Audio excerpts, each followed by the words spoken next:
like the 2006 Korean hit Train to Busan that follows a group of terrified passengers fighting their way through a viral outbreak in the whole nation. Our current global situation is looking much more like the horrifying zombie thriller with the outbreak of coronavirus or COVID-19. Coronavirus disease 2019 or COVID-19 is an infectious disease caused by severe acute respiratory syndrome coronavirus 2. The disease was first identified in 2019 in Wuhan, the capital of China's Hubei province, and has since spread globally, resulting in the ongoing pandemic. What was initially seen as a largely China-centric shock is now understood to be a global crisis. Confirmed cases of COVID-19, which first appeared in China at the end of last year, now exceeded 600,000 cases as of March 29 and are likely to climb significantly higher. The vast majority of new cases reported since February 25 have occurred outside of the country. Following the spread of coronavirus into the whole parts of the world, this virus is finding its way to infect not only humans but also the global economy, particularly the automotive industry. Estimates of the global impact vary. Early last week, the Organization for Economic Cooperation and Development predicted that COVID-19 will lower global GDP growth by 0.5 percentage point for 2020. Bloomberg Economics warned that full-year GDP growth could fall to zero in a worst-case pandemic scenario. Surveys of China's manufacturing and services sector also plunged to record lows in February. Automobile sales sank a record 80%, and China's export fell 17% in January and February. The severe impact on the global economy is also projected to also happen in the automotive sector. Analysts forecasted that the European Union and Japan will be the markets that will be affected the most by COVID-19, as this area produce many automotive products. The impact is also predicted to happen in China, where analysts forecast a 5% decline base case scenario in its auto sector. Despite the severe damage that coronavirus has laid to the automotive industry, we believe that the managers will try to disguise this downside by manipulating their financial statement. Theories are sets of ideas used to explain real-world evidences. To understand how the coronavirus outbreak around the world affect the automotive industries, we would base our research based on positive accounting theories. To understand how managers might react regarding the coronavirus pandemic and its impact on the automobile industry, we base our analysis using positive accounting theory. The objective of positive accounting theory is to explain and predict accounting practice. Positive accounting theory is important since it explains the economic or wealth effects of accounting and why accounting is important to various parties such as shareholders, lenders, and managers. Besides, it is also used to predict behaviors such as action taken by company's management. There are some assumptions that act as the foundation of positive accounting theory. Positive accounting theory assumes that given the opportunities that they have, managers are likely to act unethical. In addition, they are also driven by self-interest and opportunistic behavior for the purpose of wealth maximization. Thus, it can be concluded that positive accounting theory aims to give predictions and also can be used to assess the economic consequences of various accounting practices. After understanding the aim of positive accounting theories, we would dive deeper into some positive accounting theories that is relevant in observing the coronavirus outbreak. The first positive accounting theory that is used in our analysis is earnings management theory. Based on this theory, management will likely to smooth their financial outcomes in the financial report to present a positive image to their stakeholders, such as investors and debtors. Next, we're going to use bonus plan hypothesis. Based on this hypothesis, there's a potential that management will try to find methods to state higher income or other objectives that are tied to their bonus plan. If the management bonus depends on net income that is stated in the financial statement, managers will try to inflate the income using various accounting methods. The third one is called debt to equity hypothesis. This hypothesis states that manager will tend to show better profits with the intention of having a better performance and liquidity position. This will benefit the company by giving the impression of financial ability to pay the interest and debt they have accumulated. The higher the debt equity level, the more likely it is that the manager will tend to use accounting methods and procedures to increase accounting profits. The last theory is agency theory. It is a principle that is used to explain and resolve issues in the relationship between business principals and agents. Most commonly, the relationship is the one between shareholders as principals and company executive as agents. The underlying assumption of agency theory is that individuals will almost always act in their own self-interest and that this behavior may directly conflict with the firm's best interests. Thank you, Brenda. Before progressing to the analysis, it's best for us to know the main factors affecting the revenue of the automotive industry. There are three main factors that affect the automotive industry's revenue. The first is the production of spare parts. Spare parts are the main components of automobile production. The outbreak could easily halt spare part and automobile production, reducing quantities produced and, of course, revenue. While the first factor is about supply, now let's take a look on the factors from the demand side. Next is the people's purchasing power. The higher income people get, the higher purchasing power will be, creating potential revenue for automobile. Corona outbreak will ultimately trigger inflation, so that there were little purchasing power left to purchase cars after daily needs. Last but not least is the public transport. The better the public transport system and quality, reducing the need for cars, therefore decreasing revenue. Despite reliable systems, the outbreak has caused a shutdown of all public transport such in Wuhan. Thank you, Theo. Now that we are more familiar about COVID-19 and how it affects the automotive industry, it is important to note that the severe pandemic is not the first to have happened in history. In 2003, the outbreak of the respiratory disease, SARS and MERS, has resulted in similar chaos. What effects do they bring to the economy? In general, disruptions in economic activity during the SARS outbreak dragged down China's GDP growth from 11% year-over-year in the first quarter of 2003 to 9.1% in the following 3 months, according to the data from the National Bureau of Statistics of China.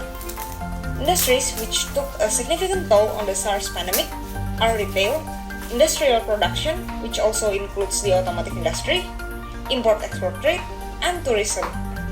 From these graphs, we can see that these sectors have suffered the lowest growth record during the first quarter of 2003, with retail sales at only 4.3% and industrial output at 15.7% in May 2003.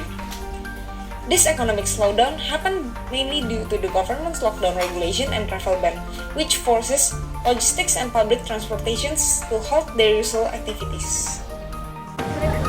Precisely in the automotive industry, the outbreak of such pandemics would affect the supply and demand, which will bring disruption to the production process. How will it particularly affect this industry? From the supply side, the lockdown and travel ban had directly affected the production and distribution of automotive vehicles due to the reduced ability to deliver raw materials and the lack of available human labor. The lockdown and travel ban caused a supply shock for employers since Chinese people, which at that time were still in Japan or other Asian countries, will not or cannot return to China. People couldn't commute as much either due to the travel ban, and it left the factories with fewer workers, which had slowed down the automotive productions. Besides human labor, the lockdown also disrupts the distribution process. Raw materials, mostly in forms of automotive spare parts, can't be properly distributed to factories in time for them to produce automotive vehicles at the rate they used to produce. This also disrupts the production process. The finished automotive goods distribution to markets also took a toll, since the travel ban also reduced logistic companies' activities, which made the distribution process slower. From the demand side, however, there had been an increase in demand for passenger cars. The market had grown 70% in 2003 and there were increases in the revenues. However, the net income stayed relatively stable because there are also increases in the expenses due to the pandemic and the regulations surrounding it.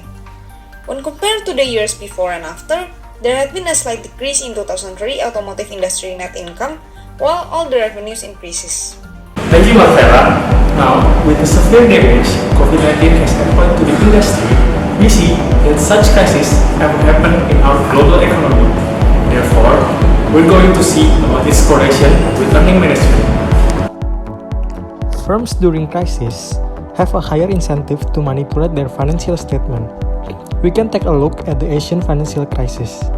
The Asian financial crisis was a period of a financial crisis in East Asia and Southeast Asia began in July 1997. Indonesia, South Korea, and Thailand were the countries most affected by this crisis. 32 companies were delisted from the IDX. A significant number of Indonesian corporations collapsed during the Asian financial crisis. Some of these companies were banks which had great earnings on their financial reports. Based on research, choice of auditors and earnings management during the Asian financial crisis from Managerial Auditing Journal, the results show that service-oriented companies engage in earnings management during this crisis period. The Asian financial crisis has a negative effect on the performance of companies and provides the incentive for managers to engage in earnings management. With the downturn of their earnings, it is nature for managers to do anything to make better of the situation. But how do the managers conduct their manipulation to improvise their financial statement? First one is by tinkering with depreciation. Depreciation helps determine the useful life of an asset and how it hits the company's earnings. Companies tinker around with this value and can have a more than average salvage value, which will increase the reported earnings. Companies also tinker around with the useful life of an asset. However, usually comparing the depreciation methods with peers helps prevent this problem. The depreciation method manipulation, which does not comply with IAS 16, has been a lesser and lesser problem these days because of disclosure. Another form of earnings management is to change company policy so more costs are capitalized rather than expensed immediately. Capitalizing costs as assets delays the recognition of expense and increase profits in the short term. For example, company development costs may be capitalized as assets. The firm capitalized development costs that may not fulfill the IFRS 3 or IAS 38 regarding capitalization of R&D criteria in order to decrease expense in the short term and increase profits. The last one is to recognize revenue from future possible income to increase profit in the short term. For example, revenue in contracts that have not performed yet and may not fulfill the revenue recognition criteria in the IFRS 15, but recognize revenue in the current year and increase profit in the short term. There are 3 examples of manipulation to improvise financial statement. Thank you for the explanation, Girl. You guys might be curious about why, in such a crisis, management will try to manipulate their financial statements. As we have already mentioned before, the automotive industry is one of the world's important sectors by revenue. In running their huge business, they are very reliant on external financing such as bonds and stocks. The virus was first discovered on December 31 in 2019 when China reports to WHO about several pneumonia cases. The chart shows us evidence that investors have been worried about the impact of the coronavirus as it spreads globally. If you look at the chart, there was a slight decrease in the first week of January 2020. It gets worse in the end of January when WHO declares the state of global emergency, and the worst decline ever since the 2008 crisis happened in the last week of February. The fear of experiencing these bad consequences in the business may lead the company's management to conduct illegal actions in order to maintain the financial stability of the company. This is one thing that the management tries to avoid. On the other side, we can take a look on the impact of the coronavirus on the car sales in China. Car sales in China dropped by 92% because customers are staying away from the showroom as they are preventing themselves from getting affected by the coronavirus. Since there will be a lot of financial difficulties, it is quite likely for companies to manipulate earnings in order to make their financial statements look less risky. Thank you, Nadia. All in all, based on some of the positive accounting theories, we would like to conclude our analysis regarding the potential effect of coronavirus outbreak to the automotive industries and managers' behavior. First, coronavirus pandemic has the potential to disrupt supply and demand in the automotive industry. Next, in the similar events in the past, which is SARS and MERS outbreak, the pandemic disrupts the automotive industry through hampered distribution process and supply shock. This evidence shows that the main risk of automotive companies during coronavirus outbreak is the lowered net income. Besides, reflecting on the evidence of Asian financial crisis in 1997, managers are likely to do earnings management when they face an event that has negative impact on the net income. For instance, some methods that can be used for earnings management are depreciation, cost capitalization, and revenue recognition methods. Our analysis is also supported by current data that shows investors' fear regarding the performance of automotive companies. It is very likely that managers of this company want to prevent further negative impacts by showing financial stability. In conclusion, it is predicted that in this coronavirus pandemic, managers of automotive companies will act in an opportunistic behavior. If our prediction come into effect, it has the potential to adversely influence the decisions of financial statement users. Therefore, raising awareness regarding the transparency of financial reporting is essential for the public.